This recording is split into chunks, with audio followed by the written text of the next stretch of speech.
So, you've awakened. Not in the I had a really good yoga class and now I'm centered kind of way. Not in the I read a bunch of books and now I speak in hashtags kind of way either. We're talking real awakening. The kind where something in you snaps, but instead of breaking, it breaks open. And what spills out is everything. And nothing. All at once, the you who once pushed through life like it was an obstacle course suddenly realizes, there's nothing to get to. There's nowhere to go. No one to become. And all those things you were doing, all those goals you were chasing, they weren't leading to peace. If you enjoyed this breakdown, don't forget to like, subscribe, and drop a comment. Your feedback helps shape what we cover next, and you being here keeps the conversation going. Thanks for watching. See you in the next one. They were distractions from it. And then, just like that, the fire that used to keep you running goes out. You don't want to climb the ladder anymore. You don't want to grind. You don't want to build your brand or make a name for yourself. You don't even care if your email inbox implodes. And then the voice in your head starts whispering, "What's wrong with you?" Let me stop you right there. Nothing. Nothing is wrong with you. You're just not buying the lie anymore. Alan Watts would laugh in that knowing way of his, the kind of laugh that sounds like he's already seen where you're going and tell you, of course you don't feel motivated. The engine that powered all that effort ran on illusion. The illusion of lack. The illusion of time. The illusion that you were somehow separate from life, and therefore had to earn your right to exist by doing more. And now, you've seen through it. You saw the hamster wheel for what it is, and the wheel is still spinning, but you're no longer inside it. So now you sit, or float, or walk around in what feels like emotional suspension. You're not lost, exactly. You just don't feel like playing the game anymore. And this is where things get real. Because we live in a world that's terrified of stillness, of silence, of people who step off the treadmill and stop performing. Our culture worships motion even when it's aimless. To not be motivated is to be seen as lazy, depressed, or broken. But here's the truth. Stillness isn't brokenness. Stillness is sanity. It's clarity. It's the calm that comes when you stop trying to fix what was never broken. Watts talked about this all the time. The fact that motivation, as society sells it, is often fear in disguise. It's the fear of being no one.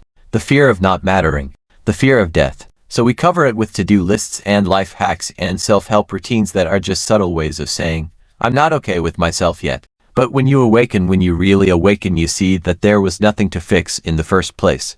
You are the thing you were searching for. And here's the twist. That realization doesn't come with a parade. It doesn't make you more productive. In fact, for a while, it takes away your ability to care about productivity at all. Because now you know, you don't need to prove anything anymore. Not to your parents. Not to your partner, not to your boss, not even to yourself. You're already here, you're already whole, you're already enough. So yeah, motivation as you once knew it dies. And honestly, it needed to, because the version of you that was doing all the striving wasn't the real you. It was the costume, the character, the mask trying to earn its place in the world. And once you drop the mask, you're left with being, just being. And at first, that's disorienting as hell. You might feel numb, or blank, or like you're floating in space with no coordinates. You might say things like, but I used to be so driven. I used to care so much. Exactly. You used to chase things because you thought they would complete you. Now you know they won't. And that leaves a space, a silence, a kind of sacred boredom. And that's the doorway. Because if you don't run from it, if you just sit in that emptiness, something deeper begins to stir. Not the ego's version of purpose, but a quiet, unforced movement from within. Call it Wu Wei. Call it the Tao. Call it the natural flow of the universe moving through you instead of being pushed by you. It's what happens when action arises without striving. When you stop efforting and start listening. Watts used to say, muddy water is best cleared by leaving it alone. This is that. The mud is your mind. The water is your being. And the less you stir it, the clearer it gets. And from that clarity, motivation returns, but it's not the old kind. It's not whip crack hustle culture energy. It's more like an impulse. A leaf falls, and you follow it. A sentence writes itself. A song wants to be sung. A phone call feels true. Action flows, but without force. You chop wood and carry water, as the Zen saying goes. But now, the chopping is alive. The water is sacred. You're not doing to get somewhere. You're doing because you are. Even the mundane becomes holy, because you're present for it now. But let's be real, that transition period, it's rough, especially when everyone around you is still deep in the dream. They'll ask, so what are you working on? And you'll want to say, unraveling the illusion of self, Thanks for asking.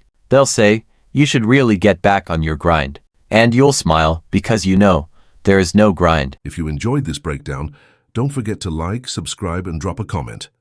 Your feedback helps shape what we cover next, and you being here keeps the conversation going. Thanks for watching. See you in the next one. There's only now.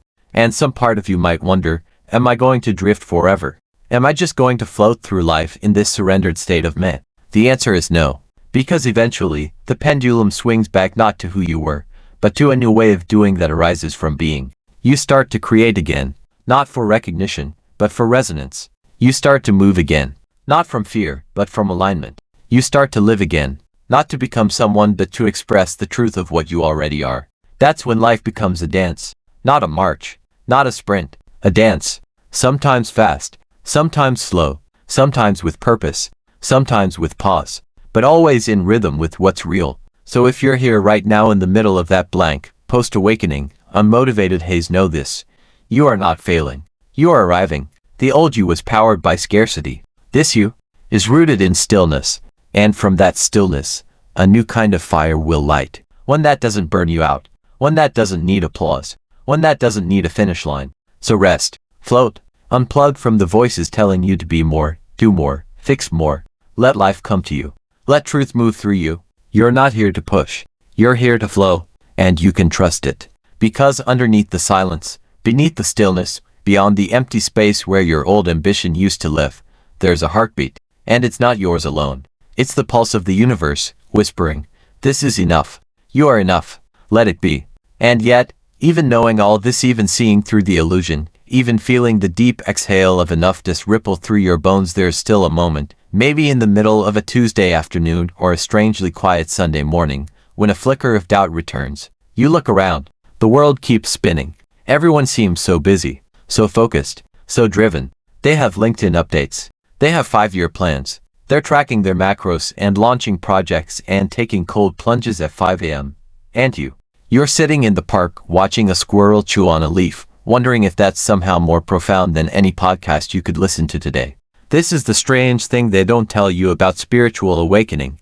It doesn't come with applause. It doesn't earn you badges. You don't level up in the world's game. In fact, on the surface, it often looks like you've dropped out of the game entirely. Because in many ways, you have. And it's not that you don't care anymore, it's that you've stopped pretending. You've stopped pretending that chasing the next thing is going to make you whole. You've stopped pretending that your value is something you can accumulate like reward points. What Alan Watts so beautifully dismantles is the core lie that modern life tries to keep alive at all costs. That meaning is something you manufacture. That you are a machine. And that your worth is measured by what you produce. But once you awaken, truly awaken, you see that meaning is not something you earn. It's something you notice. In a breeze.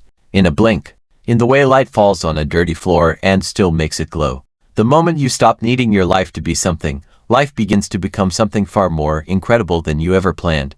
But let's not sugarcoat it. There's grief here too. Because when the motivation built on fear dissolves, when the striving melts away, there's a part of you, the achiever, the competitor, the doer that mourns its own death. And that death isn't metaphorical. It's felt in the bones. The ego, having spent decades crafting an identity out of effort, out of fighting and conquering and outperforming, suddenly realizes there's nothing left to fight. There's no finish line. There never was. And that, my friend, is devastating. It feels like a betrayal. Of all those years you stayed up late, trying to be better. Of all those days you white-knuckled your way through exhaustion just to prove you deserve to be seen. Of all the ambition you thought would one day give you permission to finally relax. And now, the permission is here. But the identity has nowhere to go. So it crumbles. And what's left, raw, unpolished, unproductive, and absolutely radiant. Still, you'll be tempted to run back, to reattach to an old story, or build a new one. You might try to spiritualize your to-do list. I'm not hustling. I'm just aligning with my purpose. You might look for a conscious business model or a way to monetize your awakening. Because that's what the world teaches you to do. If you find something true, package it. Sell it. Market the stillness. But the truth can't be monetized. It can't be controlled. It can only be lived.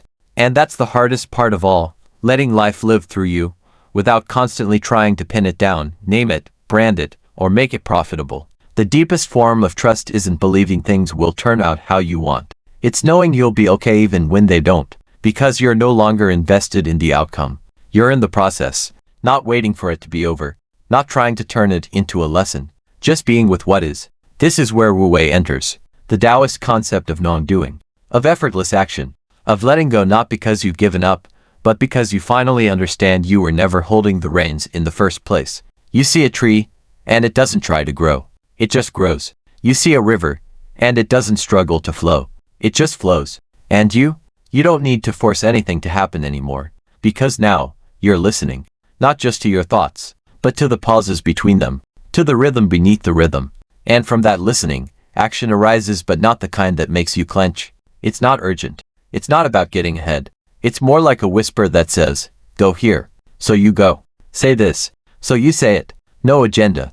No performance. Just truth moving through a human body that stopped resisting itself. And sure, it might confuse people. You might lose friends who don't understand why you don't want to talk about your 5-year goals or why you're not constantly busy anymore. They might say you're lazy, or idealistic, or unrealistic. Let them. Because when you're aligned with your being, you don't need agreement to feel grounded.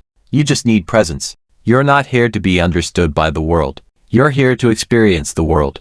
To watch the way a cat curls itself into a window of sun. To feel the quiet exhale after a deep breath. To notice the space between your thoughts and realize that that's where the real you has always been waiting. Eventually, motivation returns. But not as a burden.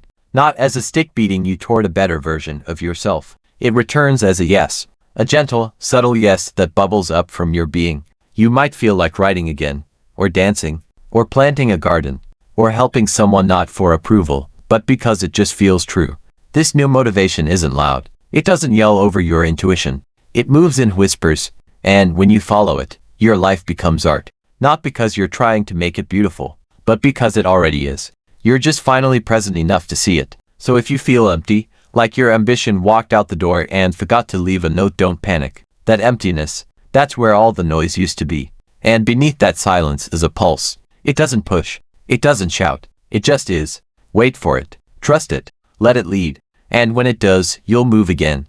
Not out of pressure, but out of peace. And that's the real kind of motivation. The kind that doesn't come from fear of not being enough, but from the joy of simply being. And here's the thing most people won't tell you, not even in the supposedly spiritual spaces. Once you've touched that deep stillness, that sacred nothingness after awakening, you can't go back. Not truly. You can play the part. You can put on the suit again, set the alarm, scribble the to-do list, fire off the emails. You might even try to care about the KPIs and performance reviews. But somewhere in the back of your awareness, there's this quiet voice, completely unimpressed, that just says, none of this is real. It's not cynical. It's not dismissive. It's just clear. You've seen too much. You've seen the strings behind the puppet show. You've seen the masked people wear hell. You've seen your own, and now they don't fit the same way anymore. And so here you are, fully conscious, fully aware, and completely unmotivated to keep pretending. Welcome. You're not alone in this weird, disorienting middle space between what the world demands and what your soul now recognizes as true. Alan Watts put it beautifully: once you realize that you are the universe looking at itself, the old idea of getting somewhere seems kind of absurd. Where would you go? You're already everywhere. Who are you becoming? You are. And so the chase ends. The ambition fizzles. The grindset culture starts to feel like some bizarre fever dream we all collectively hallucinated during a particularly insecure century. But don't mistake the absence of external striving for apathy. It's not apathy. It's depth. What's actually happening is that your motivations are being rewired. Before awakening, you were driven by fear of not being enough, of not doing enough, of missing out, of being unloved, of dying meaningless. But yes, it can feel like death, because something has died. That version of you who believed your worth depended on output. Dead. The self who confused achievement with identity. Gone. And as liberating as that sounds on paper, the truth is, letting go of that identity is terrifying. Because now, nothing is pushing you from behind. No more whip. No more stick. No more inner critic barking orders from the corner office of your mind. Just space. Which can feel peaceful, or it can feel like you've been unplugged from the matrix and now you're floating in a white room with no furniture and no idea who you are. And in a way, that's true. You are being given a chance to remember your natural rhythm. Not the rhythm of the schedule. Not the tempo of your industry or your culture. but the beat that your soul hums when it's not trying to impress anyone. That's why nothing motivates you anymore. Because your soul no longer responds to bribes or threats. It only responds to truth. So what happens now? What do you do when you no longer need to do? How do you live a life that flows from being rather than pressure? First, you stop looking for some big revelation or next level purpose to descend from the sky like a divine LinkedIn endorsement. The truth is, most of the time, the answer isn't grand. It's gentle. You eat when you're hungry. You rest when you're tired. You go for a walk not because you're hitting your steps but because the leaves are whispering something to you. You create not for followers, not for sales but because there's something beautiful stirring in your belly that wants to be born. It's shockingly simple. And at first, it might feel too simple. Your mind will try to complicate it. It'll tell you, this isn't enough. You're wasting time. You're falling behind. But behind what? Behind whom? That voice is just the ghost of your old programming echoing around an empty hallway. Let it speak. Smile at it. But don't give it the keys again. Because here's the cosmic punchline. In stillness, you become more effective than you ever were in the hustle. Not because you're trying harder but because your actions are now aligned. Aligned with what? With everything. With life itself. You're no longer a worker scrambling to meet deadlines. You're a wave in the ocean, rising and falling as part of the whole. And from that space, motivation becomes something sacred. Not frantic, not desperate, just real. Alan Watts reminds us, the meaning of life is just to be alive. It is so plain and so obvious and so simple. Yet everyone rushes around in a great panic as if it were necessary to achieve something beyond themselves. But you're no longer rushing. You're remembering that the flower doesn't bloom because it has a strategy. The moon doesn't rise because it read a morning routine blog post. The child doesn't laugh because it was goal setting. It all just happens. It all just is. And you, dear one, are allowed to be too, without constantly needing to justify your existence, without needing to be motivated. You are not a productivity tool. You are not a project. You are not a brand. You are the cosmos dancing in a temporary form. So breathe. Let yourself feel lost, if that's what's real. Let yourself feel unmotivated, if that's what's true. Because in the letting go of needing to be anything else, you become everything. And that's the moment life starts living through you again. Quietly, honestly, effortlessly. Thanks so much for watching.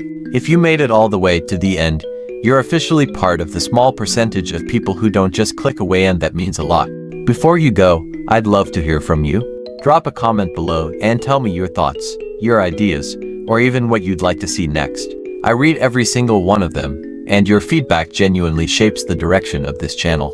If you enjoyed the video, tap that like button. It tells YouTube this content is worth sharing. And if you haven't already, hit subscribe and turn on notifications so you don't miss the next upload. We've got more exciting videos coming, and trust me, you'll want to be here for them.